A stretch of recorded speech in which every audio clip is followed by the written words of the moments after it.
All right, guys, so check this out. I got this on Amazon. I'm going to show the link in the description.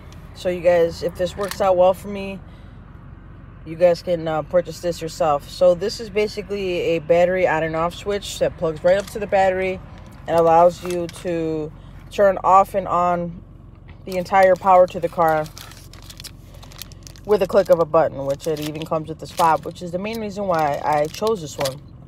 This was about like 50-60 bucks on Amazon. I think I got it on a sale, but you know, it's pretty nice because it has the switch, and it's not, this box is not that bulky.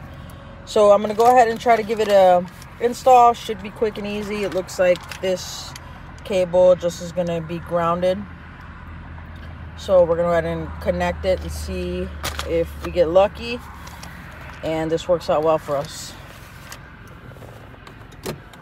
I'll pop the hood, shut the car off. Got a little bit of tools with me. Before I go into work, I'm gonna see if I can get this installed here. All right, so that was pretty easy. So what I did was plug up the box here to the negative terminal, and then the other end has an opening for the actual negative terminal, so the one that's actually connected to your car. And then the red piece just goes plugged up to the positive battery terminal. So I've just kind of got this roughly set up just to see if it works, and I did hear a click, and it looks like it is on. So you can hear the switch kind of kick on and off. So I'm just going to test fit the placement here and see if my hood closes with it right where it's at, or I might end up having it moving it there to be a little bit more secure.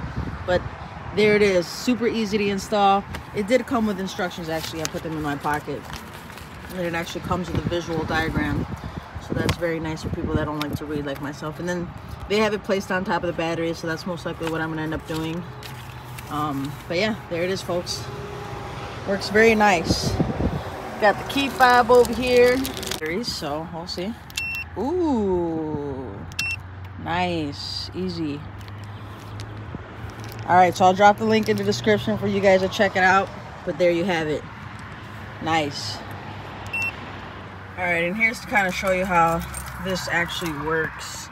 So I have the accessory on, as you guys can see, and then I hit the off switch. It shuts everything off, and there's no power to the car. Hit the on switch. You guys see the ignition switch illuminated, and now we got power. See that? Nice. I'm popping that link in the description for you guys. Works really good. Just go ahead and pop it off, hit the switch, and the power is gone.